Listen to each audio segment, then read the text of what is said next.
ሰላም የእግዚአብሔር ቤተሰቦች ከማህበረ ቅዱሳን ቴሌቪዥን የዕለቱን አጫጭር መረጃዎች ይዘንላችሁ ቀርበናል። ማህበረ ቅዱሳን 33ኛ ዓመት የምስረታ በዓሉን ያከበረ ይገኛል። በቅዱስ ሲኖዶስ ዕውቅና አግኝቶ ከተመሰረተ 33 ዓመቱን ያስቆጠረው ማህበረ ቅዱሳን የቅድስት ድንግል ማርያም በዓለ ልደትንና የምስረታ በዓሉን ያከበረ ይገኛል።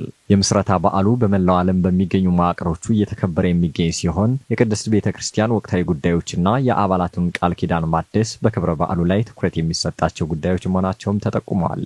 የምስረታ በዓሉ ከዛሬ ግንቦት 1 ቀን 2017 ዓ.ም ጀምሮ እስከ ግንቦት 3 ቀን 2017 ዓ.ም እንደሚካሄድም ተጠቁሟል። የግቢ ጉባኤያት አገልግሎት ለ3 አስርት ዓመታት ከፍተኛ ውጤትን ያስመዘገበ መቀጠሉ ተገለጸ። ላለፉት 33 ዓመታት ሐዋርያዊ ተልእኮን ለማስፋፋትና ቅድስት ቤተክርስቲያን የመሪነት ሚናዋን እንድትወጣ ማህበረ ቅዱሳን በግቢ ጉባኤያት አገልግሎት በኩልም ጉልህ አስተዋጽኦ ያበረከተ እንደሚገኝ ተገልጿል። ማህበሩ በሀገር ውስጥ 476 እና በውጭ ሀገራት 18 ግቢ ጉባኤያት እንዳሉት የተገለጸ ሲሆን በያዝነው የበጀት ዓመትም 4 ግቦችንና 21 ዋና ዋና ተግባራትን ያካተተ እቅድ አቅዶ በውጤታማነት ለማጠናቀቅ እየሰራ እንደሆነም ተገልጿል።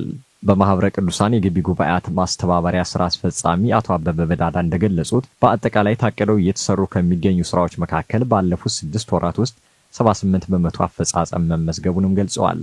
በቀጣይ የመማሪያ መጻሕፍት ዝግጅቱን ማጠናቀቅ፣ የተተኪ መምህራንንና አመራሮችን ስልጠና መስጠት እንዲሁም መምህራንን ለማፍራት የሚያስችል የበይነ መረብ ተቋም ፕሮጀክትና ማዕከላትን በፋይናንስ ለመደገፍ የገቢ ማሰባሰብ ስራዎች እንደሚሰሩም አቶ አበበ ጠቁመዋል።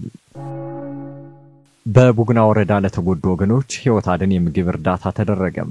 በኢትዮጵያ ኦርቶዶክስ ተዋሕዶ ቤተክርስቲያን የልማትና ክርስቲያናዊ ተራድኦ ኮሚሽን በቡግና ወረዳ በድርቅ ለተጎዱ ወገኖች የምግብ ድጋፍ አድርጓል።